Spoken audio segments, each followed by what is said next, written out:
Like, they're suing me for something I didn't do. It's just the most bullshit thing. And I literally had to pay them a lot of fucking money. Netflix has just dropped a $100 million lawsuit on Jake Paul. And it's not over a movie deal or a missed payment. It's because Jake pulled the plug on what was supposed to be one of the biggest boxing events of the decade. Now, Jake Paul is in full-blown panic mode as his empire starts to crack under the pressure. The Jake Paul-Tank Davis fight has officially been canceled.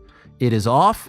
It is not happening on November 14th. The Jake Paul versus Gervonta Davis fight, set for November 14th, was hyped to the skies. Tickets vanished in hours, pay-per-view numbers were already breaking projections, and Netflix had poured millions into turning it into a global spectacle. Then, out of nowhere, Jake canceled everything. So that fight that was supposed to go down with Jake Paul and Gervonta Tank Davis in Miami on November 14th is not happening. It has been canceled officially, and this comes, not too long after Gervonta Tank Davis was accused of assaulting a woman. I heard that Gervonta Davis was being very difficult to work with and Netflix was just waiting for a reason. He didn't just walk away from a fight, he walked straight into a legal firestorm. His excuse? Gervonta Davis allegedly abused women, and Jake claimed he couldn't, in good conscience, promote someone accused of hurting women. Sounds noble, right? If you support this man, you support the most vile sin a man taking a moral stand in a sport known for chaos and controversy. The media ate it up, fans split into teams. Some applauded him for his values, others called it a distraction tactic. But behind all the PR talk, something wasn't adding up. Tank's team is now fighting back.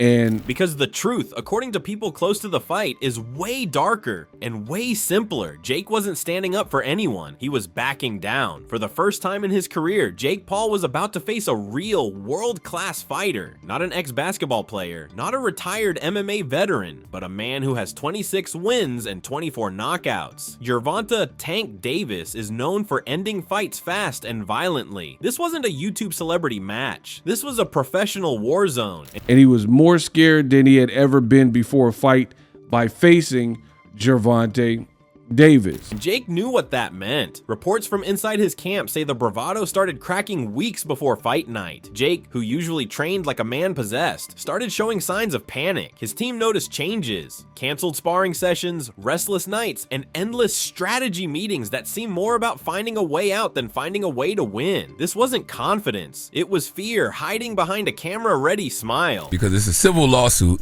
and it's just allegations. It's not criminal, so there must be something. So when the allegations against Gervonta resurfaced online, Jake saw his escape hatch. One tweet, one statement, and he could walk away without admitting fear. He called it a stand for women, but insiders call it damage control. A way to save his image while avoiding a beating that could have ended his boxing dream.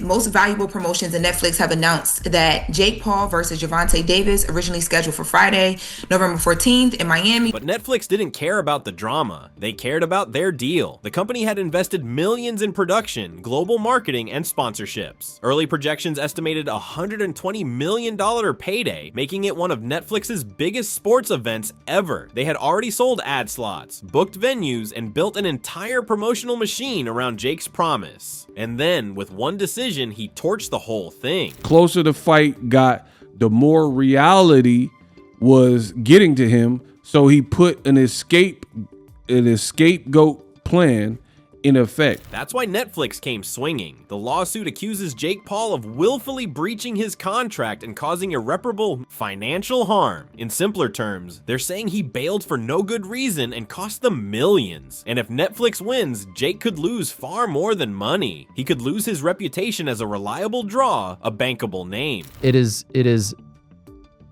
It calls into question everything that they've done to build that up. Fans aren't holding back either. Social media is brutal right now. People are calling him a fake fighter, a coward, and even the best runner in boxing. The man who built his image on fearlessness is now trending for fear itself. One user wrote, "He talked all that 'I'm built different' stuff, and then canceled when a real boxer showed up." Out.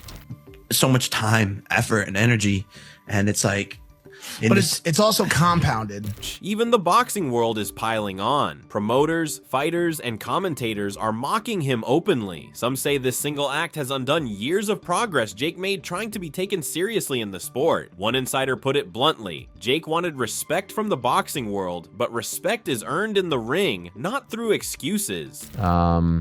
They said that they had an investigation, they looked into it, they feel comfortable moving on, and I think it was 100% the right call to move on. It is not the right look, it is not the right message. The craziest part, this was Jake's golden ticket. A win, even a decent performance against Gervonta Davis could have changed everything. It could have silenced his critics, legitimized his boxing career, and proved he wasn't just a YouTuber pretending to fight. Instead, his reputation is now hanging by a legal thread, and Netflix's lawyers are ready to tighten it. Gervonta Davis is an actual walking human piece of garbage.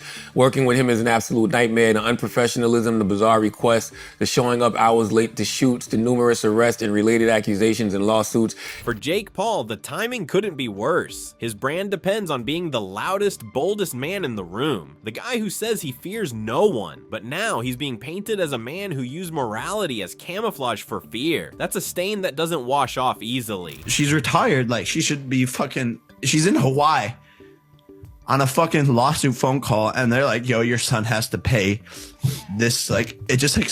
And the financial side, it's devastating. Even if this case doesn't go to trial, Jake could end up paying millions just to settle. His team is scrambling to do damage control, but Netflix is relentless. They want every dollar back, and they're making an example out of him. So now, instead of gearing up for fight night, Jake Paul is gearing up for court. The man who turned controversy into cash might finally be facing a storm he can't talk his way out of. He said it out of his own mouth over and over again.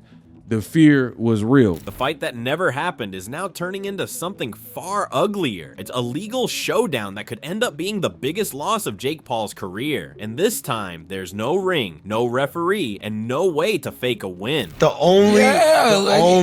only corporation or company that has paid people to beat women more is the NFL. Netflix wasn't just streaming this fight, like they were betting the house on it. This was supposed to be their crown jewel, their entry ticket into the billion-dollar boxing entertainment space. We're talking a multi-million-dollar deal that had executives smiling from ear to ear. The Jake Paul versus Gervonta Davis showdown was hyped to pull in Super Bowl level numbers. No exaggeration, pay-per-view projections were so high that Netflix was preparing for record-breaking traffic. They even reinforced their servers to handle what one insider called the digital equivalent of a stampede. And then Jake Paul canceled. Jake Paul posted a statement.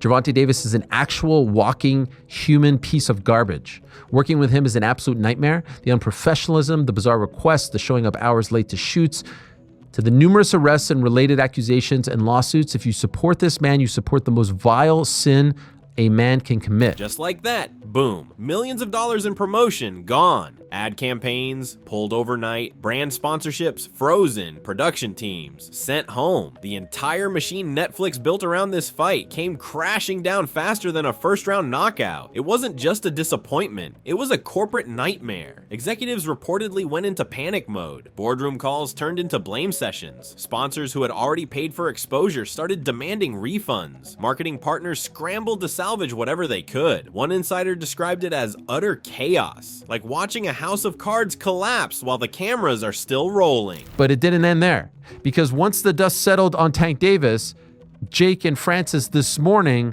have engaged in a back and forth, old-fashioned Twitter war. For Netflix, this wasn't just about money, it was about credibility. They had just stepped into the sports world, and Jake Paul was their flashy golden boy. The risk that was supposed to pay off big. Now, he'd ghosted them like a bad Tinder date. Jake's team tried to play it cool at first, but lawyers started warning him that this isn't the kind of fight you can dodge. This isn't an influencer boxing match where you can make a comeback video later. This is courtroom combat, and Netflix doesn't lose easily. That there is an alleged video of the incident.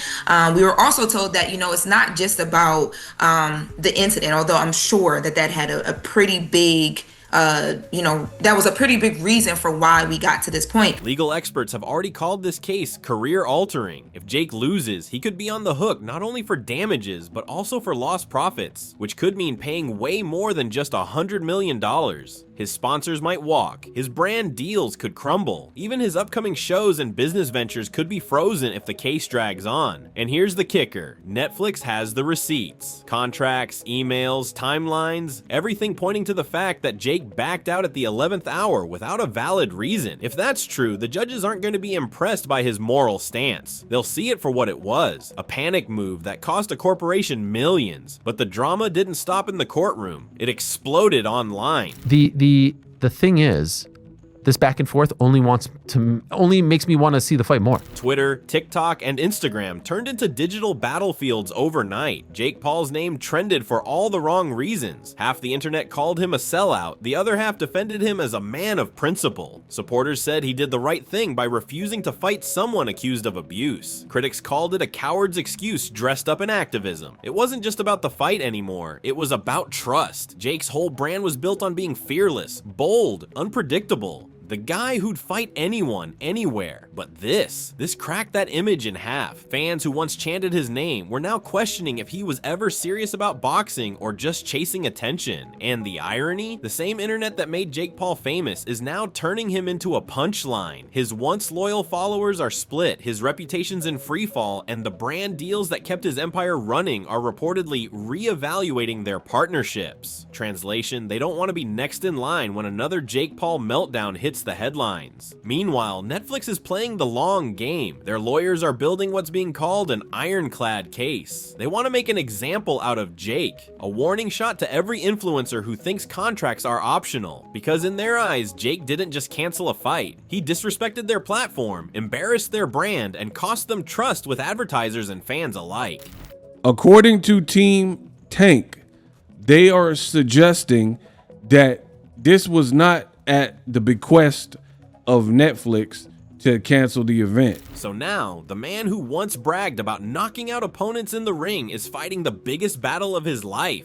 And this time, there's no referee, no crowd cheering him on, and no rematch clause. Just Jake, his lawyers, and a streaming giant that's out for blood. The irony couldn't be louder. Jake Paul made millions off controversy. But this time, controversy might just cost him everything. When these allegations and accusations came, right, Jake Paul took that and ran with it and then used it as a catalyst to stain Tank's name but not have to fight him. Analysts are already calling it a textbook PR meltdown. It's being dissected in business podcasts, media reports, and even law forums as a corporate cautionary tale. How one man's ego and fear triggered a chain reaction that cost companies millions and shook an entire industry. Like what's previously was out there, and this was from Jake Paul's own page. And now comes the big question. What's next for Jake Paul? Can he survive this storm, or has he finally met a problem too big to spin? That $100 million lawsuit could easily snowball into career-ending chaos. Will he crawl back to boxing with a bruised ego and a lighter wallet, or will he disappear for a while, waiting for the dust and the court dates to settle? His fans are split right down the middle. Some still defend him, saying he did what was right. Others are done, convinced it was fear in disguise. And honestly, maybe both are true, because right now,